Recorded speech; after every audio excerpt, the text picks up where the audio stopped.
이 시간 저희들이 로마서 12장 4절부터 13절까지 말씀을 읽었습니다. 이 앞주의 말씀을 8절까지 나누려고 했는데 뒤에 부분을 나누지 못했는데 함께 연결해서 말씀을 나누도록 하겠습니다.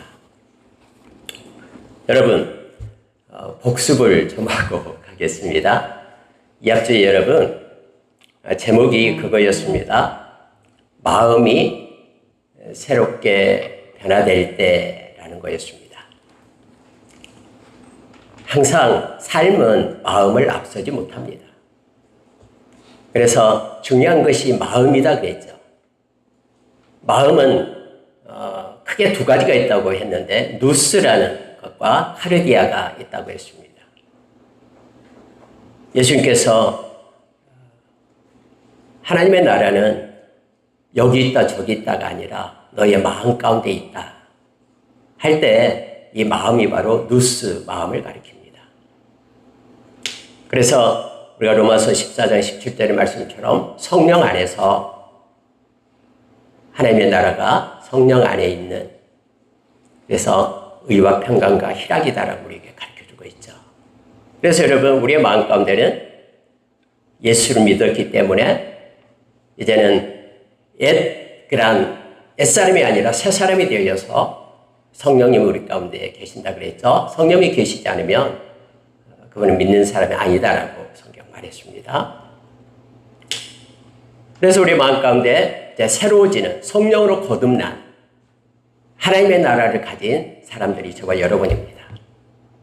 그러한 사람들은 옛 습관을 따라 사는 자가 아니라 이제는 그리스도 예수 안에서 새로운 피조물로서 삶을 살아가는 이들이죠. 그래서 우리가 말씀 나눴었죠. 로마서 12장 1절에서는 우리의 몸을, 이 소마, 우리의 몸을 하나님의 거룩한 산 제물로 드리는 예배자가 된다라고 말씀을 나눴습니다. 마음이 새롭게 변화된 사람은 예배가 새로워집니다. 우리의 이 마음은 딴 데가 있고 영은 딴 데가 있고 육신만 이곳에 와서 앉아있는 자가 아니라 전인격적인 이 소마, 이 몸을 하나님께 산 제물로 드리는 참 예배자가 된다라고 성경은 말해주고 있죠. 이것이 영적 예배다 해서 영적이라는 단어가 로기켄 해서 진짜 예배, 그리고 하나님 받으시기에 합당한 예배가 된다라고 말했습니다. 마음이 바꿔지지 않는 사람은 하나님께 그래서 진짜 예배, 합당한 예배를 드릴 수가 없습니다. 마음이 새롭게 되면은 이제 우리 안에 성령님이 계시기 때문에 2절에서 뭐가 새로워지냐면 이제 마음이 변화되기 시작하는 거예요. 성령님께서 깨닫게 해주시니까. 그래서 하나님의 선하시고 기뻐하시고 온전하신 뜻이 무엇인지를 분별하고 그 분별된 걸 가지고 행할 수 있는 그런 마음으로 바꿔지는 것이죠. 마음이 새로워집니다. 그리고 여러분, 생각도 달라진다 그랬죠. 3절에서. 생각은 마음에서 난 것이 생각이라고 했어요. 그래서 마음판이 달라지고 새 것으로 바꿔지니까 이제 악한 생각, 악의를 품는 그 모든 것이 떠나고 말씀에 기초한 그러한 생각. 그래서 모든 사고, 행동의 중거점이 되는 그 생각과 계획이 하나님의 영광으로 바꿔지고 하나님의 영광을 위하여 내가 어떻게 할까라고 생각하는 이 생각이 바꿔지고 변화되게 된다라고 말씀을 나눴었습니다. 여러분, 거기까지 지난주에 말씀을 나눴고요. 또 계속해서 똑같은 제목으로 쓰려고 했으나 뒤에 세 번째 중심이 된 것이 있어서 오늘 6절의 말씀을 보면서 주신 은혜대로 받은 은사대로 이렇게 제목을 잡고요.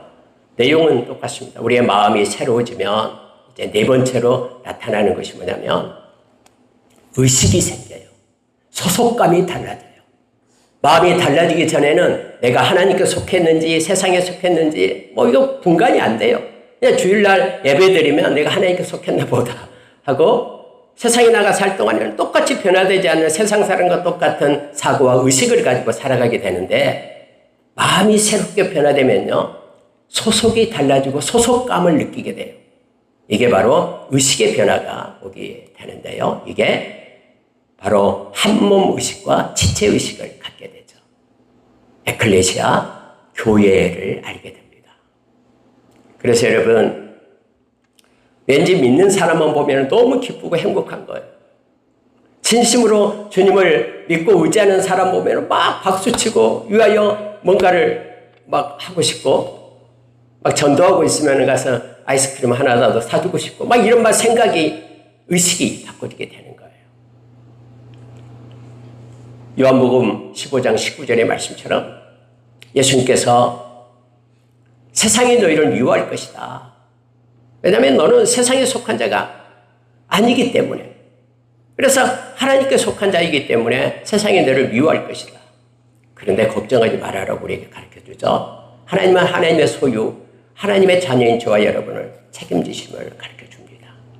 이처럼 여러분, 소속이 달라집니다. 그리고 여러분, 이제 다섯 번째는 뭐가 달라졌냐면요, 동력이 달라져요. 동력. 어디에서 힘을 얻느냐, 이게 달라져요. 그래서 저와 여러분은 하나님을 힘입어 살아가는 사람으로 달라지게 됩니다. 힘을 어디에서 얻느냐가 달라지게 됩니다. 이전에는 나의 그런 보잘것없는 지식, 나의 경험, 내가 가지고 있는 물질, 뭐 지갑에 돈이 좀 있으면 든든하고 지갑에 돈이 없으면 왠지 이렇게 허전하고, 거기에서 힘을 얻는 것이 아니라 나의 우리 아버지 되신 하나님으로부터, 창조주 그분으로부터, 살아계셔서 함께 하시는 그분으로부터, 우리에게 좋은 것을 주시는 그분으로부터 우리가 동력과 힘을 얻어요. 이게 다섯 번째인 거예요. 그래서 하나님이 공급해 주시는 은혜대로 하나님께서 내게 주신, 내가 받은 그 은사를 가지고, 하나님이 주신 동력을 가지고 우리가 이 세상을 살아가게 되는 겁니다. 사도행전 17장 28절에서 바울사도가 아테네에서 그렇게 말했죠. 우리는 하나님을 힘입어 살며 기동하며 존재한다 하면서 여러분, 우리의 모든 것에 할 수 있는 그런 열정적인 그 동력의 근원이 하나님으로 바꿔지게 되는 거예요. 그러면 이제 여섯 번째로 삶의 변화가 옵니다.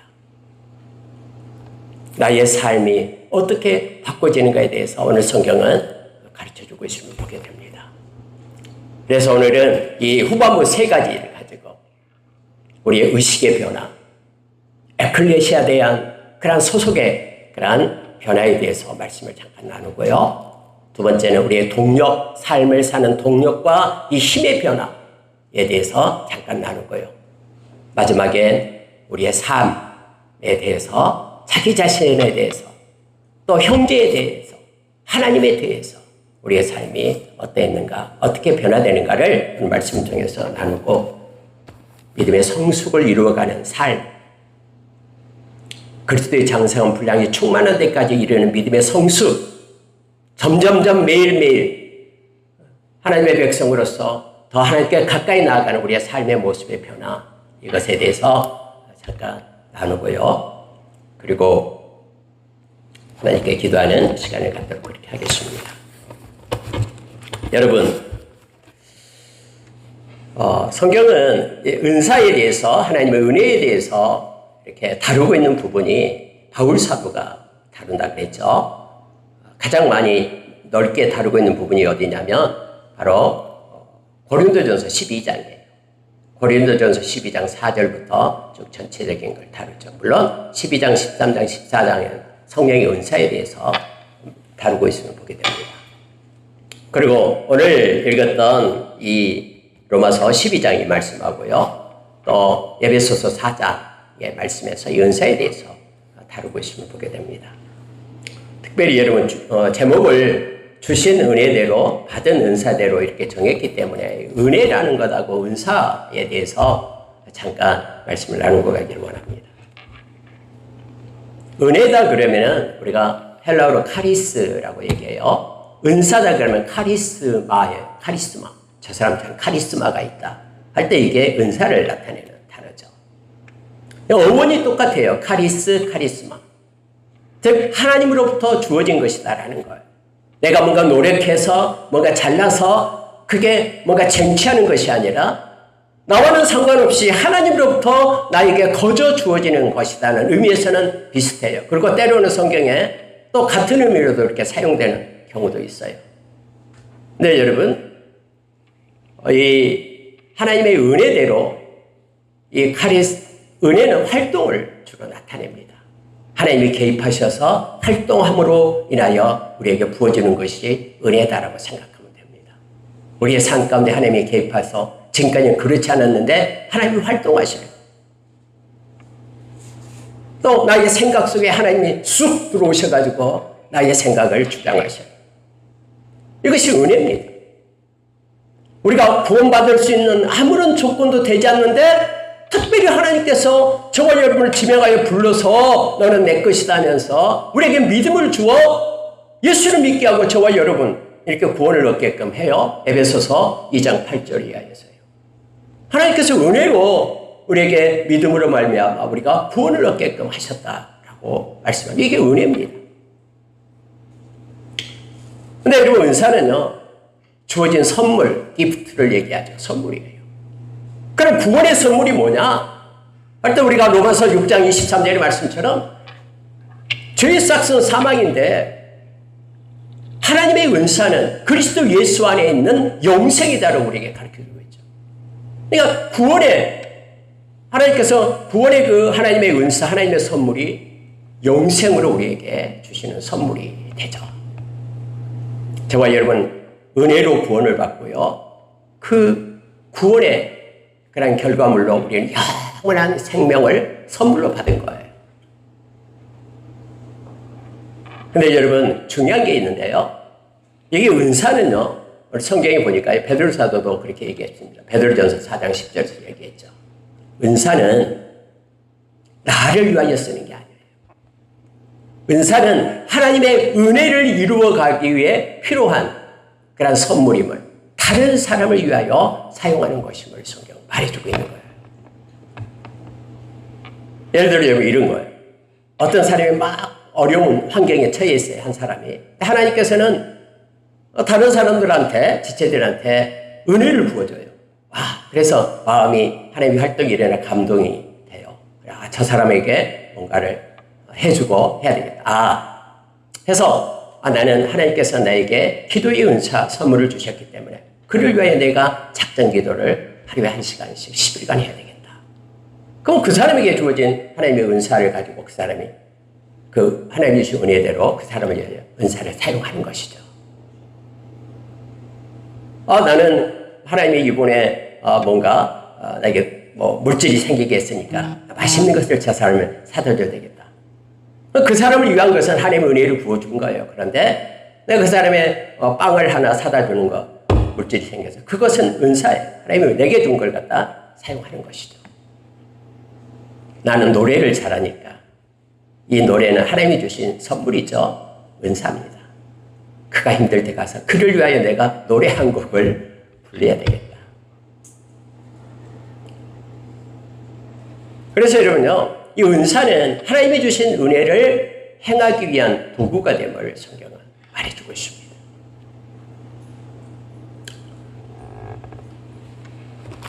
여러분 여기에서 그래서 하나님이 주신 은혜는 여러 사람에게 공통적으로 은혜가 부어질 수도 있고요. 그 사람에게만 은혜가 부어질 수도 있어요.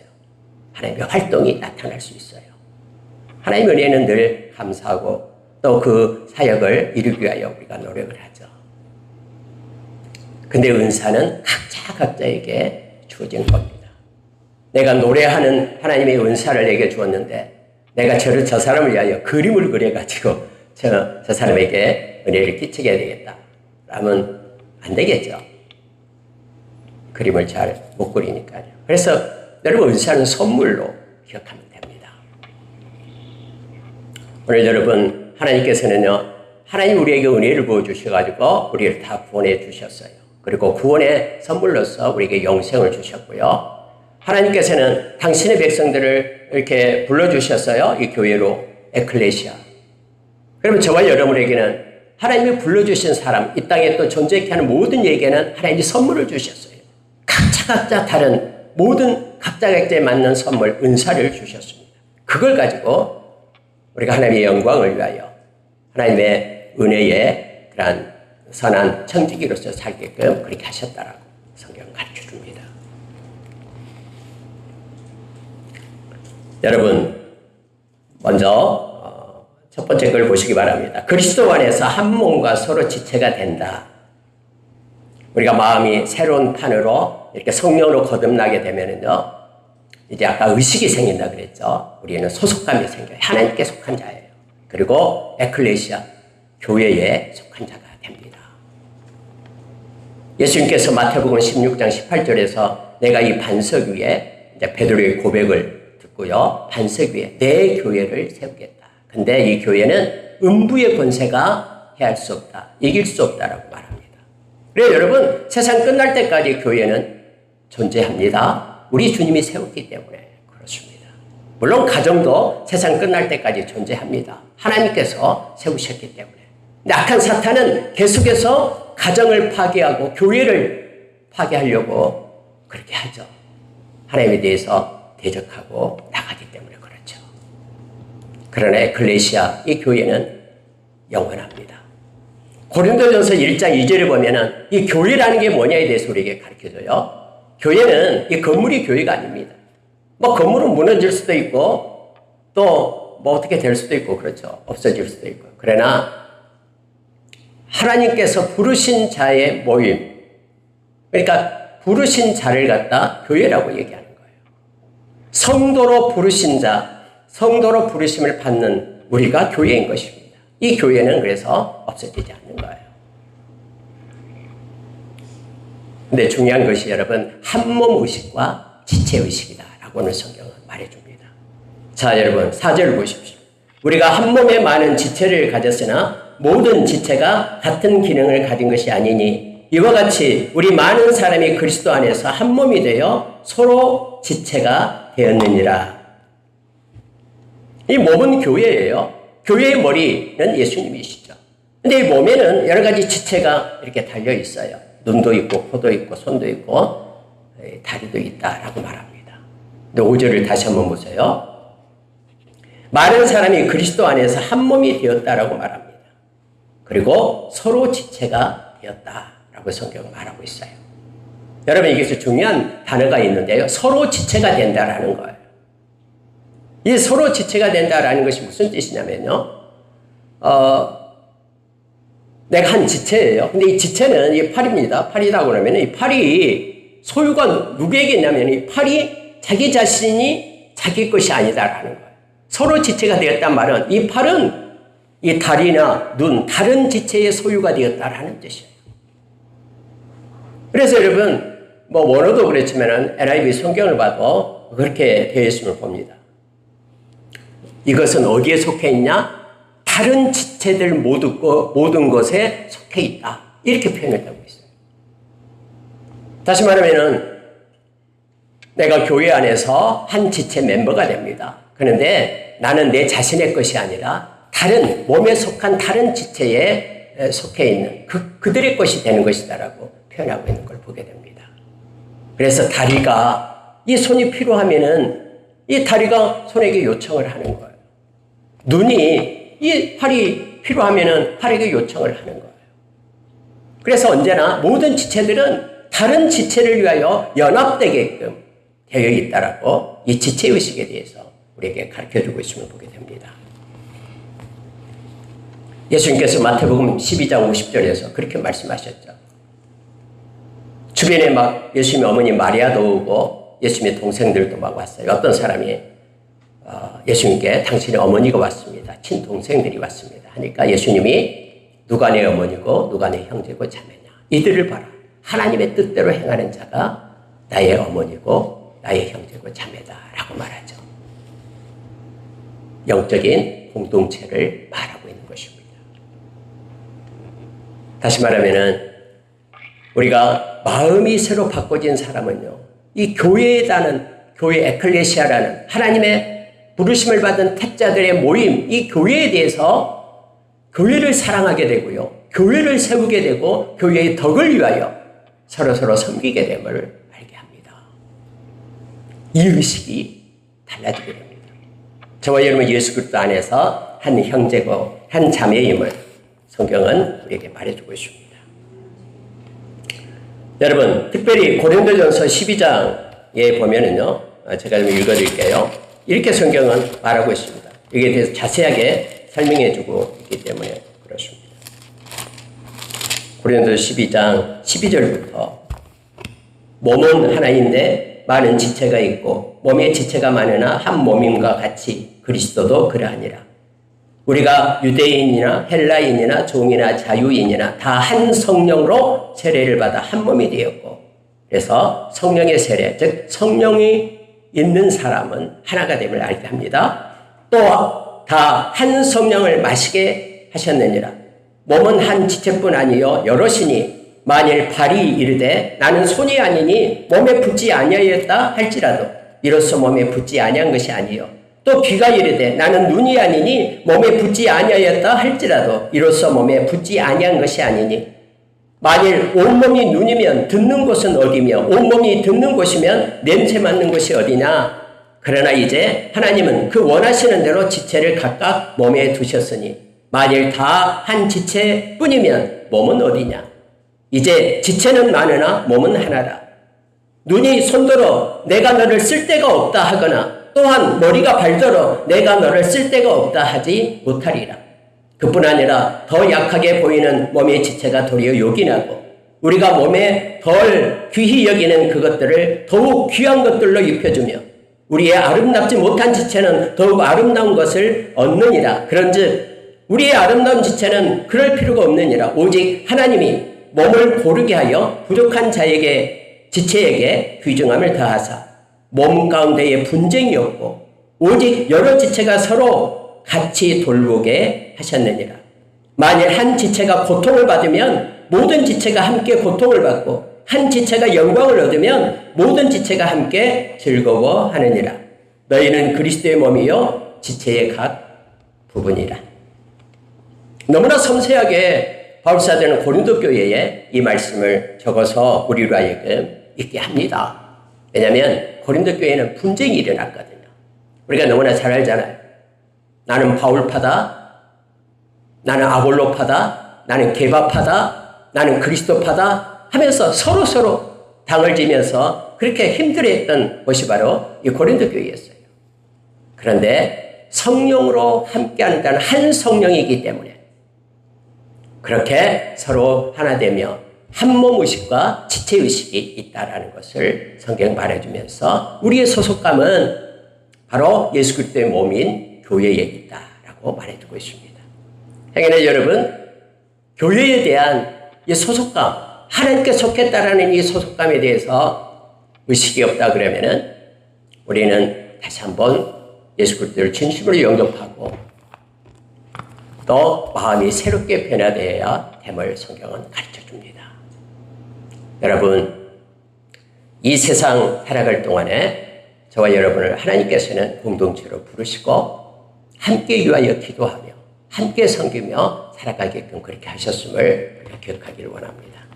우리의 소속의식이 하나님께 속한 자라는 놀라운 은혜 가운데 우리가 매일 살아가기를 원합니다. 여러분, 이제 다섯 번째로 이 앞주와 연결돼서 다섯 번째로 이 말씀이 참 중요합니다. 주신 은혜대로 받은 은사로 섬긴다라는 거예요. 자, 여러분, 오늘 말씀 6절을 보시기 바랍니다.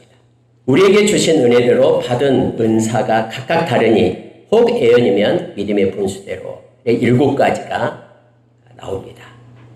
고린도전서 12장에는 9가지 은사가 나오고요.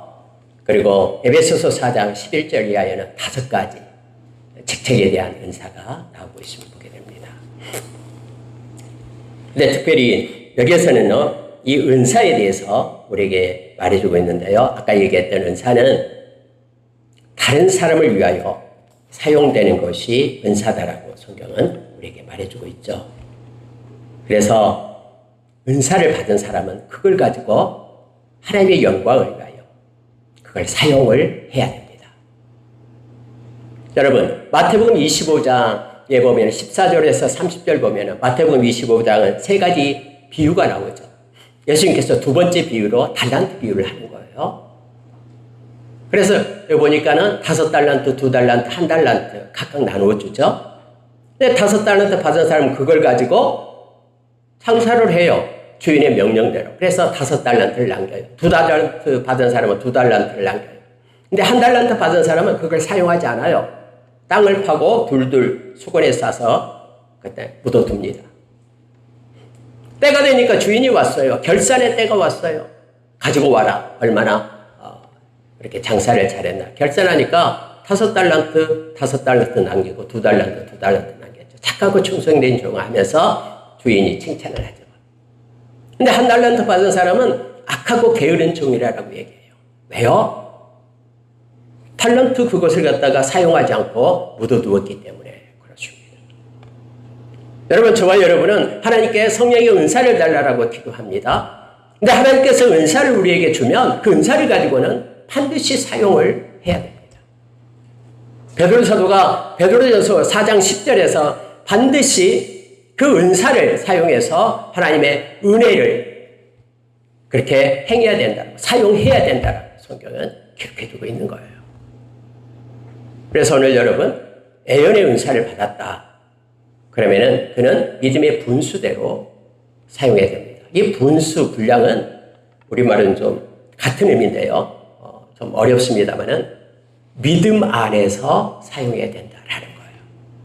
바꿔 얘기하면은 애연의 은사를 받았으면요, 그 애연의 은사를 믿음으로 사용을 하라라고 말합니다. 근데 여러분, 우리가 잘 아는 이 애연의 은사는 고린도전서 14장 2절 3절에 보면은요, 교회의 덕을 위하여 사용하게끔 되어 있죠. 성도들을 권면하고 그들을 격려하도록 사용하게 되어 있는데 반드시 말씀의 범위 안에서 사용하게끔 그렇게 되어 있습니다. 자기를 위하여 사용하면 안 돼요. 자기를 자랑하기 위하여, 자기를 높이기 위하여, 자기에게 이렇다라고 나타내기 위하여 사용하면 안 되고요. 다른 사람을 위하여 사용하게끔 그렇게 되어 있습니다. 섬기는 은사, 섬기는 그 은사예요. 섬기는 은사를 받았다 그 사람은 반드시 섬겨야 됩니다. 오늘 말씀처럼요. 가르치는 은사를 받았다. 그러면 그 은사를 가지고 가르쳐야 돼요. 누군가를 가르쳐야 돼요. 자식이든 누군가에게 하나님이 주신 은사를 하나님의 영광을 위하여 사용해야 됩니다. 위로하는 은사를 받았다. 그 사람은요, 위로하는 은사를 사용하라라고. 여러분, 여기서 보면 여기 명사로 쓰여진 게 아니라 이게 동사로 쓰여져 있어요. 그러니까는 위로하는 자는 위로하는 은사를 사용해야 됩니다. 누군가를 위로하고 세워야 됩니다. 격려하고 힘을 줘야 되죠.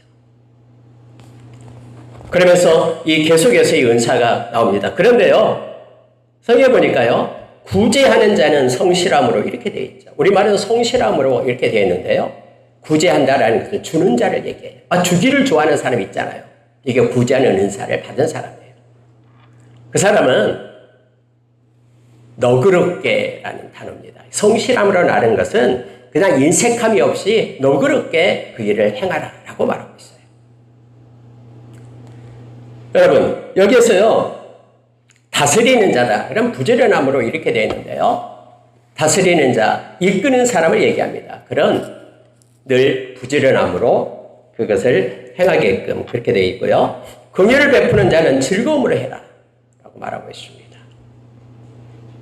그러니까 하나님이 주신 이 은사는 하나님의 영광을 위하여, 남을 위하여 사용할 것을 성경은 말하고 있어요.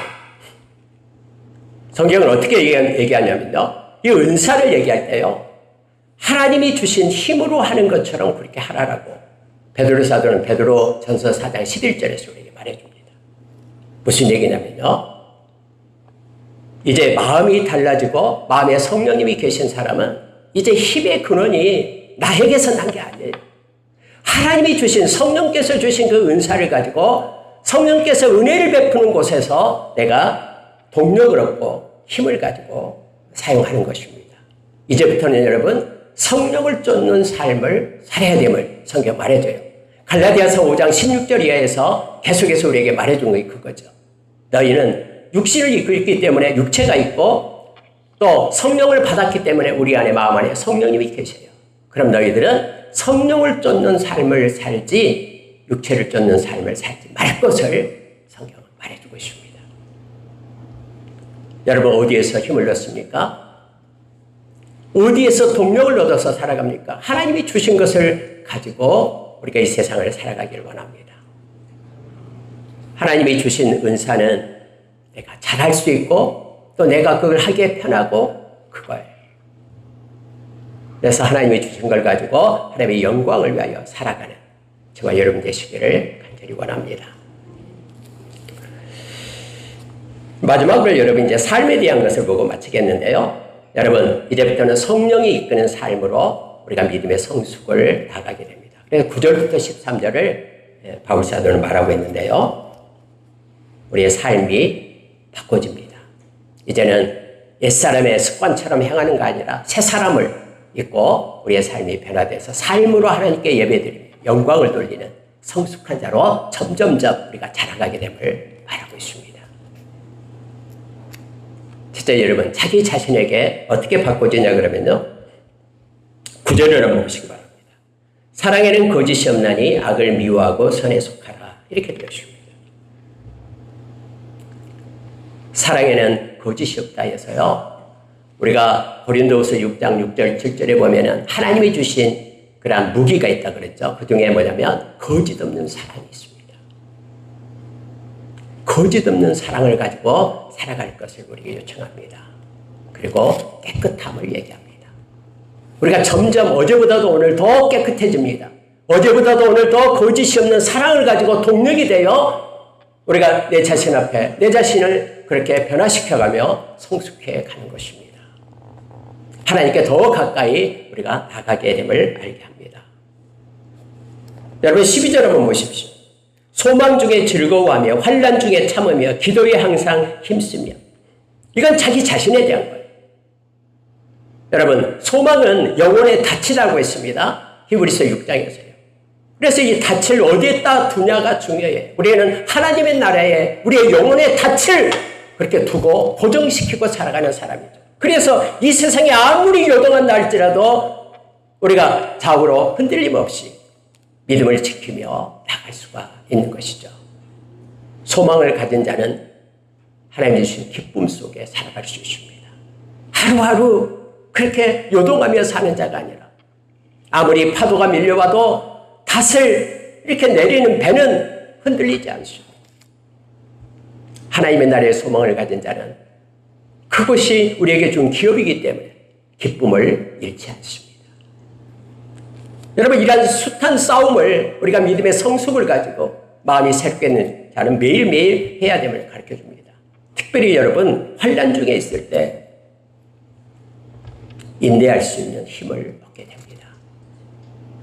베드로 사도는 베드로전서 5장 10절에서 잠깐 고난이 올 때에 그 고난이 너희를 온전케 하고 강하게 할 거라고 우리에게 말씀해 줍니다. 하나님의 허락 없이는 우리에게 주어진 것이 아무것도 없기 때문에 좋으신 하나님은 그걸 통해서 우리에게 하시고자 하는 하나님의 뜻이 있음을 우리는 기억하기 때문에 때로는 우리가 이해되지 않는 환난이 온다고 해도 우리가 끝까지 하나님의 때를 기다리며 견딜 수 있는 힘을 얻게 됩니다.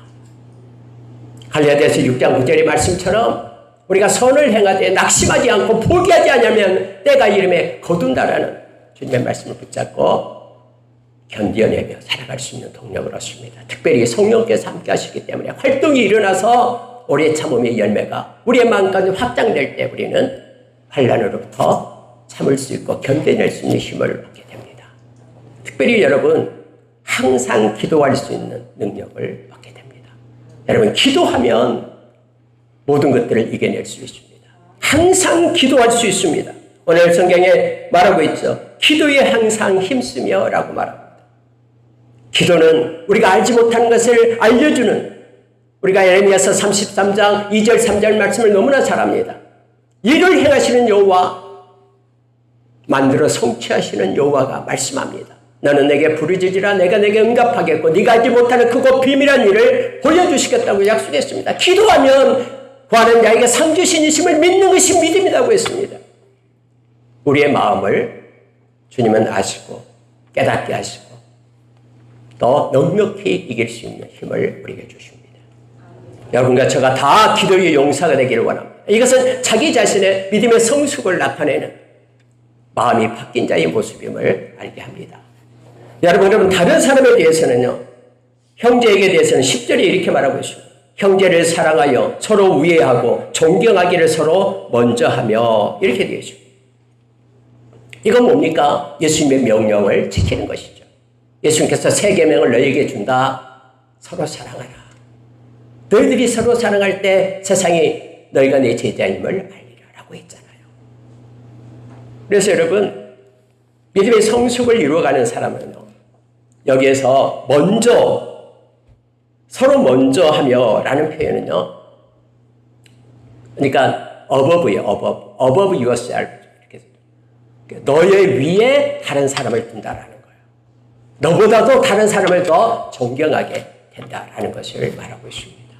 점점점 우리의 믿음의 성숙이 있어서 우리는 아직 그렇게 하지 못하지만 남을 나보다 낫게 여기는 주님의 말씀을 순종하여, 그리고 존경하고 그 사람도 주님께서 핏값으로 산 소중한 존재이니 그 사람을 위하여 이렇게 존중하며 나가는 우리가 되기를 원합니다. 이러한 일들이 우리 가운데 있어야지 바꿔지는 우리의 삶이 변화되는 은혜가 있음을 보게 됩니다. 13절 한번 보세요. 성도에 쓸 것을 공급하며 손대접하기를 힘쓰라, 이렇게 되어 있습니다. 그래서 대접하기를 기뻐하고 그들을 섬기는 그런 데까지 믿음의 성숙이 이루어지는 우리가 되기를 원합니다. 하나님에 대해서는 이거 보고 마치겠습니다. 하나님에 대해서는 이런 11절이에요. 묵상하면 너무 큰 은혜가 있습니다. 우리의 삶이 어떻게 바꿔지는가? 11절 보십시오. 부지런하여 게으르지 말고 열심을 품고 주를 섬기라 라고 말했습니다. 근데 우리말은 해석이 안 된 부분이 하나 있어요.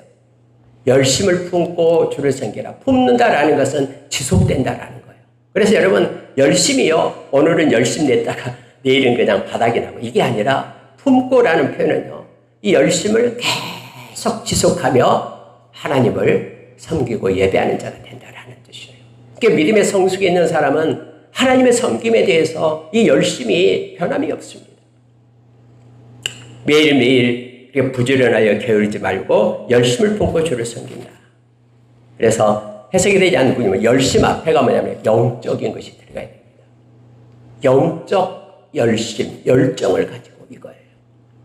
하나님을 향하여 영적인 열정을 가지고, 열심을 가지고, 더 깊은 사랑과 더 많은 열정을 가지고 하나님을 사랑하고 섬기는, 점점점 그렇게 되기를 원합니다. 그래서 여기서 바로 좀 어려운 영어로 말하면 fervor를 써요. fervor라는 것은 막 열정, 극렬한 열정을 갖다 나타낼 때 fervor를 쓰죠. spiritual fervor 이렇게 표현을 합니다. 그러니까 영적인 어떤 일반 그냥 열정이 아니라 기회가 되면 이게 아니라 막 그냥 강렬한 열정을 가지고 하나님을 섬기는 자로 그렇게 세워지게 됨을 알게 합니다. 여러분, 신앙에는 적당함이 없어요. 열정을 가지고 하나님을 더 많이 사랑하고 어제보다 더 깊은 열정으로 하나님을 섬기는 믿음의 성숙이 있는 삶을 사는 저와 여러분 되기를 원합니다. 여러분, 말씀 마치겠습니다. 좀 추상적인 개념들이 많아서 좀 어렵습니다만은, 마음이 변화된 사람, 새롭게 된 사람은 예배가 달라지고요, 영적 예배를 드리고요, 마음이 달라지고요, 하나님의 뜻을 행하고요, 생각이 달라지고요, 하나님의 영광을 위한 계획으로 바꿔지고요, 그 다음에 의식이 달라지고요, 교회에 대한 한몸의식과 지체의식을 갖게 되고요, 동력이 달라지고요, 힘이 달라지는, 하나님으로부터 공급되는 걸 가지고 근사를 가지고 행하게 되는 거고요, 삶이 변화되고 내 자신의 삶, 타인을 향하는 삶, 하나님을 향하는 삶이 바꾸어지면 달라짐을 성경은 가르쳐줍니다. 저와 여러분이 주님이 주신 마음을 가지고 점점점 믿음의 성숙을 이루어가는 크리스천의 삶을 살기를 예수의 이름으로 축원합니다. 함께 기도하겠습니다. 하나님 아버지, 감사합니다. 우리가 예수님을 영접하고 하나님의 자녀가 되었음에도 불구하고 아버지 하나님, 믿음의 기초에서 벗어나지 못하고 매일매일 하나님의 마음을 아프게 했던 것들을 용서하여 주십시오. 하나님 이제 새롭게 마음으로 다짐하고 하나님 우리가 진짜 예배 하나님 아버지 하나님께 합당한 예배를 드리는 우리가 되기를 원합니다. 하나님께서 기뻐하시고 하나님께서 참으로 원하시는 온전하신 선하신 그런 뜻을 쫓아 우리의 마음이 변화되고 새롭게 되기를 원합니다. 우리의 생각이 하나님의 영광을 돌리는 생각되게 하여 주십시오. 하나님 아버지 우리가 하나님께 속해 있음에 기뻐하고 감사하며 그렇게 교회를 위하여 사랑하며 나아갈 수 있는 우리가 되게 하여 주십시오. 하나님이 주신 은사를 가지고 우리가 아름답게 사용하겠습니다. 많은 은사를 우리에게 맡겨주십시오. 하나님 우리가 우리 자신이 매일 변화되고 또 하나님을 향한 열정과 사랑이 깊어지기를 소망합니다. 믿음의 성숙이 이루어지는 열방과 속에속한 모든 권속들 다 되도록 하나님 은혜와 사랑으로 함께해 주시옵소서. 감사드리며 예수님 이름으로 기도합니다. 아멘. 강구해 주시겠습니다.